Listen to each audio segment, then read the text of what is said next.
Sirraa dhufte. Maqaan koo Bareeda Bulbulaan jedhama. Shawaa Ba'aa Aanaa Boorarraa hin dhufe. Waaqayyo maal siif godhee dhugaa ba'i? Waaqayyo waan guddaa naa godhee yeroo gara isaatti hin dhufin baay'ee rakkachaa ture biyya lafaa irratti.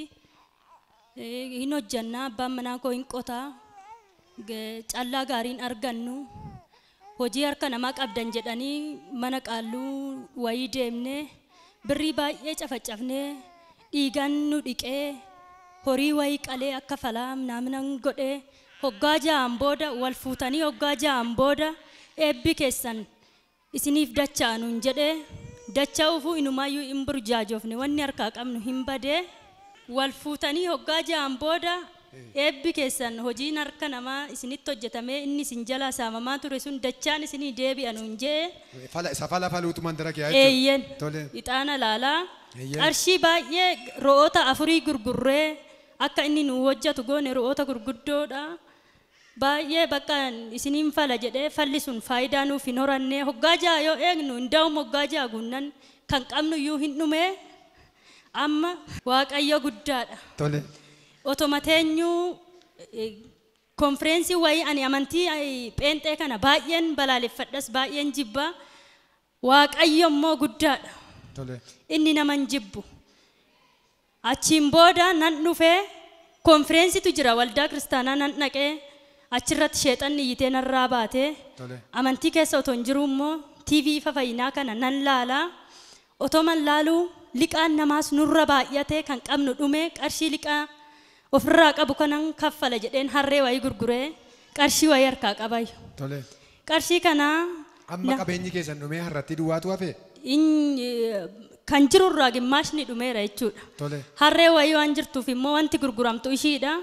Ishiin gurguramtee liqaan namaa nurraa kaffalamuu qaba jedhee abbaa manaa kiyyaan mari'adhee birrii kana idaa ofirraa qabduun kanfalini idaa keenya waaqayyotu kaffala deemiti TV ifa fayyinaa irratti ijaarsa mana waaqayyootiif qarshii warri arjoomuu dandeessan fedha keessaniin nuuf arjooma waaqayyo mana keessan hin eebbisa jechaa jira kinoo ergamaan waaqayyoo Geetaawun Immiruuyi waaqni inni hojjatuuf sun immoo liqaa nurraa kaffalee seenaa keenya hin jijjiira deemiti geessinaan jedhee naannoo sa'a 5tti saffisaan sa'a 4tti tasaaffaree yoggaan nuuf warra arjoomaniif dibataan kadhachaa jiru tokkoffaa irratti suuqiin koo inni cufame waaqayyo karaa keessaniin hin bana jedheen barreessee lammaffaa irratti sa'a ganama elmadhee kan bayeetuma alumatti hafe horiin natsaanii lammata tokko immoo gizuma karra ol seenu oo'etoo du'e goromsi lammata horiin koo inni du'e kun yaa waaqayyo otoo mana kee keessa gugguufu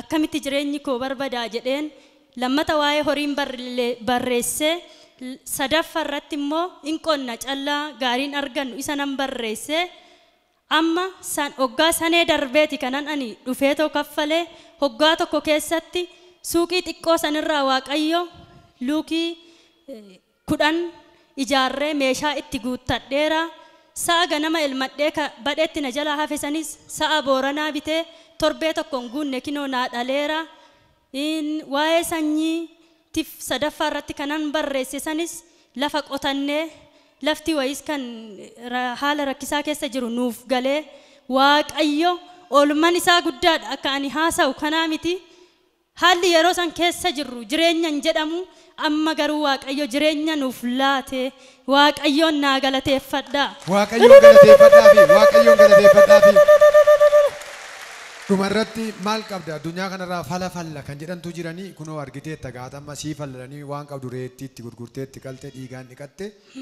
Dhiigi Yesuus Kiristoos immoo foonitti hafuuratti bilisa baasa. Kanaaf namoota dukkana keetti qabamaniif dhaamsa maal qabda? Dhaamsin ani qabu ammallee warri biyya lafaa keessa jirtan Yesuus fayyisaadha. Rakkina hundumaa namarraa ciree danqaraa hundumaa cabsee gara jireenyaatti nama fida waan ta'eef waaqayyo isa jabaa kanatti amanaa gara Yesuus koottaadhaan jedhaanii lammata immoo amantoonni waldaa kiristaanaa keessa jirtan Yesuus Kiristoositti otoo jirtanuu warri rakkachaa jirtan jira waldaa keessanis Yesuus fayyinnis jira garuu iddoon hiikamsa namaa hin beekamu ani nan waaqeffadha akka nama tokkootti waldaatti sirriidha waaqayyo achis hin jira tajaajiloota keenyarraanis hin hojjeta garuu as dhufee qarshiin galchisaniif dibata natti dibamee naaf kadhatame saniin hoggaa tokko keessatti jijjiirama guddaan argadhe. Fakkeenya akka isiniif ta'u kinoo ani dhaamsin isiniif qabu koottaa gara mana Waaqayyootti ba'aa keessan ofirraa buusaa eebba hammaarradhaa galaan jedhaa sinaa eebbisu. Harka keessan olitti rukutaa Waaqayyoof galata.